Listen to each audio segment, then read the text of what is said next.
We all agree. You're not welcome at the wedding, my dad said with a smile. Perfect, I replied. That night, I cancelled the tickets I had bought. I took back the 7,200 Brazilian reals that was in their account for the honeymoon hotel.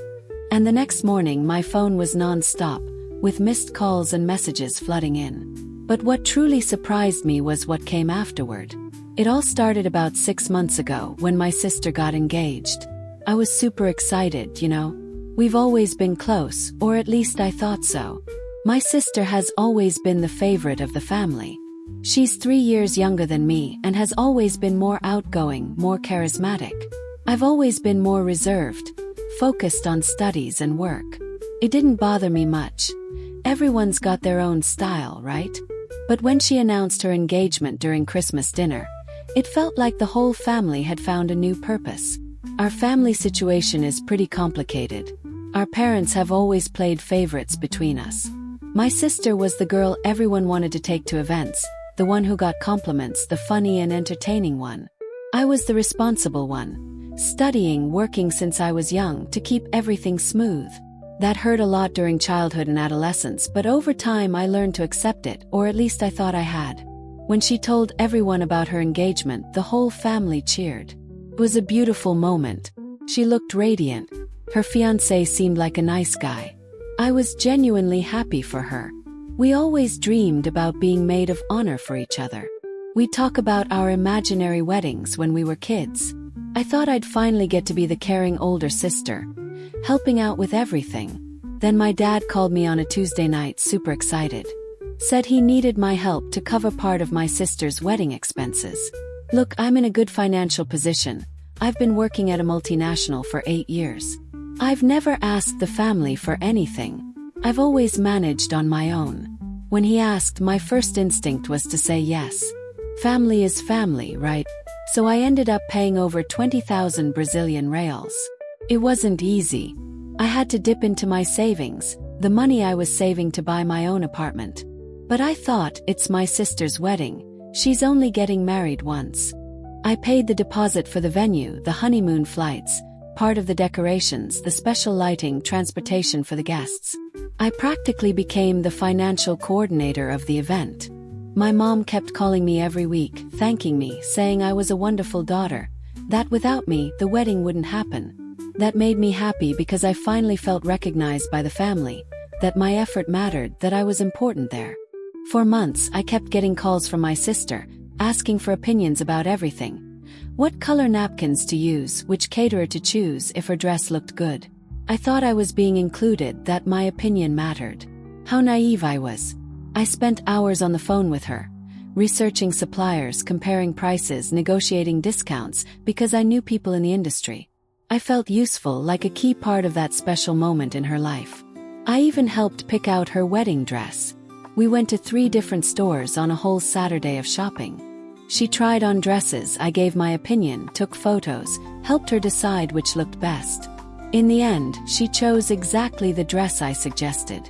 I felt so happy at that moment, like the responsible older sister I always wanted to be. But then, 3 weeks before the wedding, I started noticing something was off.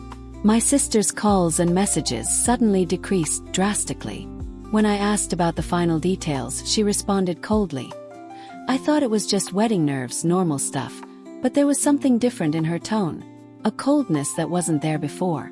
I tried to schedule a lunch for us to talk about the last preparations, but she always had some excuse. Busy with dress fittings, meetings at the venue, makeup tests.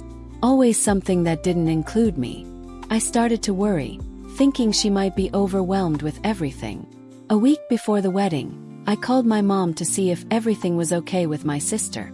She responded evasively, saying it's normal for brides to be nervous, I shouldn't worry. But something in her tone also felt different, like she was hiding something from me. Then came that call that Thursday night. I was exhausted after work, just wanting a shower and to watch Netflix. The phone rang. It was my dad. His voice sounded strange, formal, almost like he was reading from a script. He got straight to the point. Said the family had gathered and reached a decision. I wasn't welcome at my sister's wedding anymore. My presence, they said, would make guests uncomfortable. that I was too dramatic, too complicated, and they preferred to exclude me to keep the event peaceful. I was in shock. I asked what I had done wrong. He said it wasn't about what I had done, but about who I was, that I'd always been difficult, and my personality didn't fit the festive atmosphere they wanted. And the worst part, he was smiling as he said it. I could hear that smile in his voice. That night I couldn't sleep. I stared at the ceiling, trying to understand what had happened. How could I not be welcome? I had paid for almost half the wedding. I had put my own plans on hold to help. The next morning, at around 6:30 a.m., I woke up with a clarity I hadn't felt in years. I opened my laptop, went to the airline's website, and cancelled the honeymoon flights that were billed to my card. 2 tickets to Cancun's resort. Almost 8,000 Brazilian reals just for the tickets. Then I called the bank and cancelled the 7,200 Brazilian reals transfer and the 200 Brazilian reals scheduled for Monday. Money meant for the honeymoon hotel, 5 nights in a presidential suite.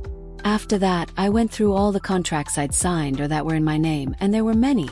The event hall was in my name because I had the highest credit score in the family.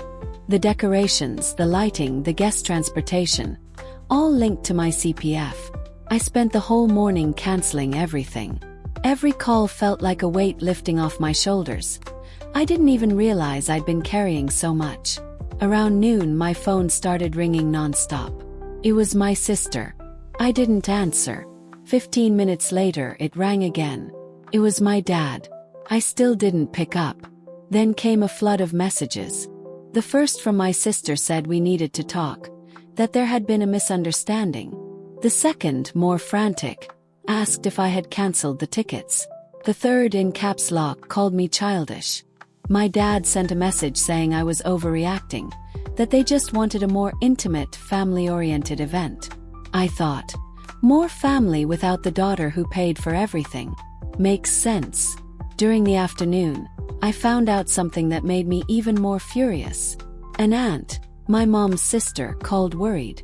Said she'd seen some messages in the family group chat that made my blood boil. She's always been closer to me, always defended me when our parents favored my sister. She was genuinely shocked by what she saw. Apparently, after my dad called me on Thursday, they started laughing about it in the group. My sister said it was easier than she thought to convince me not to go. My dad said I was too dramatic and that I'd better stay home. Even cousins I barely knew were commenting, saying I'd always been the black sheep of the family, like I was a nuisance that finally got removed. What hurt the most was reading that my own mother had agreed. She kept calling me, thanking me for helping, saying I was a wonderful daughter, laughing along with everyone. She had shared in the group that I'd always been problematic, that the wedding would be easier without me. But what really tore me up was discovering that this had been planned for weeks. They'd just been waiting for me to finish paying everything so they could kick me out.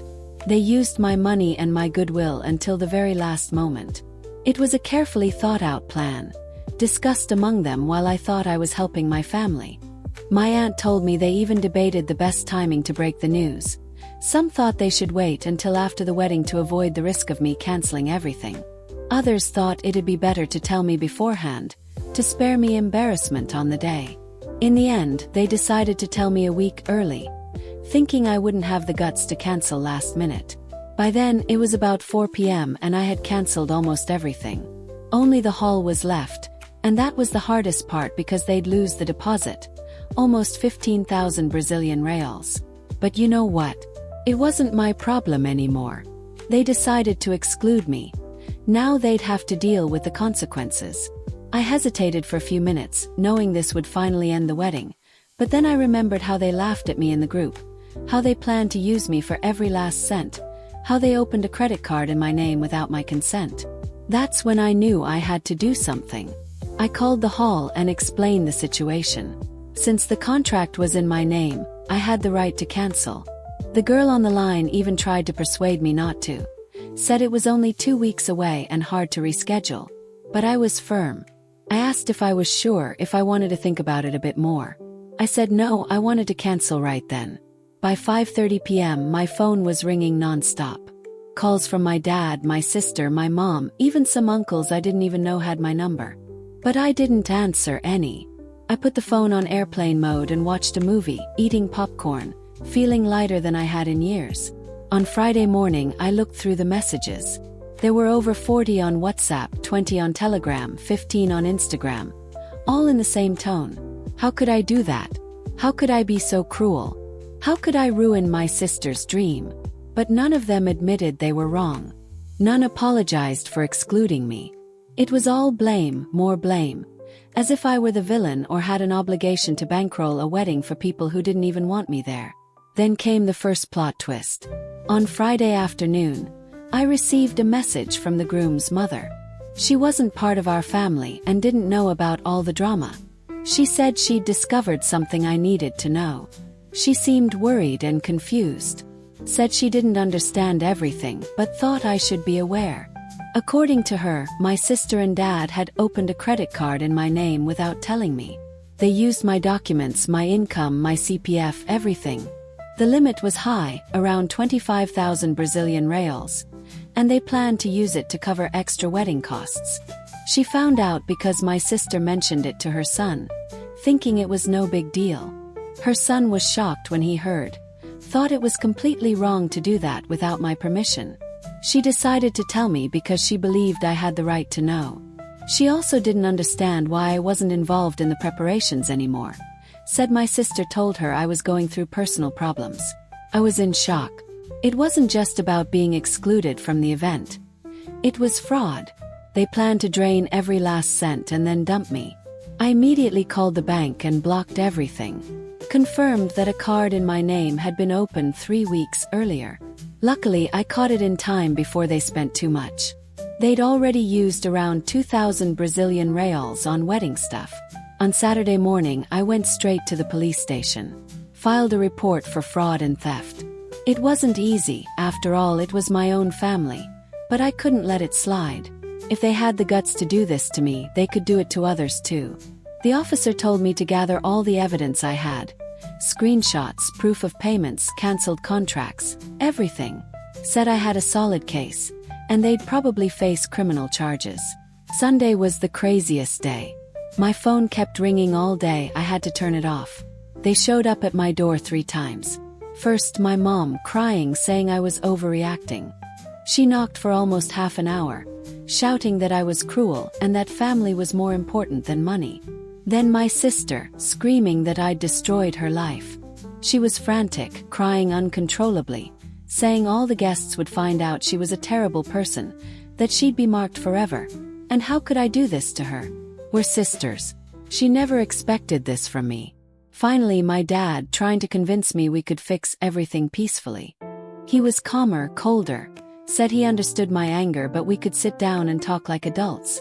That he'd find another hall, another vendor. That it was all fixable if I just helped out. Like I was obliged to fix their mess. I didn't open the door for any of them. I made my decision. I was going to let them handle the damage they caused. On Monday morning, I got a call from the venue. They wanted to confirm if I really wanted to cancel because other people were interested in that date. I confirmed immediately. I wasn't changing my mind. That same day, the decor company messaged me asking if I was keeping the contract or canceling. Cancelled. The transport company did the same. On Tuesday, everything hit them. No hall, no decorations, no transportation, no hotel for the honeymoon. The wedding simply wasn't happening, at least not the way they'd planned. Then, the messages started coming in, desperation now. My sister sent a crying voice note, begging me to reconsider, saying she'd die of shame in front of the guests. My dad said we could talk, maybe it was all a misunderstanding. But what annoyed me most? They never once admitted they'd done wrong. They kept acting like I was the villain, like I was obligated to accept being humiliated and pay for it too. On Wednesday, I got a call from the groom. Poor guy, he had no idea. He thought I'd just gone crazy out of nowhere. I explained everything about being excluded, the fraudulent credit card, how they'd used my money down to the last cent. He was shocked. Said he didn't know anything, that my sister had said I couldn't come because of personal issues. What a lie. Thursday was the peak. The wedding was scheduled for Saturday, and they had nothing. Absolutely nothing. Guests kept calling, asking if the event was still on. Some relatives from out of town had already bought tickets and booked hotels. My sister showed up at my door again, this time with her fiancé. She was desperate, crying, saying she'd have to cancel everything, that it'd be the biggest shame of her life. She asked me to at least free the hall so she could figure out the rest. Do you want to know what I did? I opened the door, looked at her and said, "Perfect. That's exactly what you deserve." And I slammed the door in their faces. Friday was Judgment Day. They had to call all the guests and cancel the wedding. 250 people who had already organized everything. Bought gifts, booked hotels. The shame was so huge they couldn't even come up with a decent excuse. Said there was a problem with the suppliers. On Saturday, I woke up early and went to the venue they'd booked. I wanted to see if it was really cancelled. There was a sign on the door that read, "Event cancelled." That gave me a huge sense of satisfaction. Yet, the final plot twist was still coming. On Sunday morning, a week after all this chaos, I was having coffee when the phone rang. It was an international call. Who was on the other end? The manager of the resort in Cancun. He said there was a reservation under 2 names starting Monday. Since the flights had been cancelled, they wanted to know if I was interested in using the stay on my own. Everything was paid for. I thought, why not? I grabbed my wallet, took out my passport, and by Monday morning I was at the airport. I used the exact same tickets meant for the honeymoon. Just now, for my single trip. I spent 5 incredible days at the most amazing resort. Spa, beach, fantastic food, total relaxation. I posted some photos on Instagram without mentioning what had happened, just showing I was enjoying a vacation in paradise. When I returned, I had about 50 unread messages. My family saw the photos and freaked out. They couldn't believe I went to the resort, thinking it was just to provoke them. But it wasn't provocation. It was justice. I paid for all of that. I had the right to enjoy it. A couple of weeks later, I found out my sister and her fiancé broke up. From what I heard, he got suspicious of everything and started asking questions.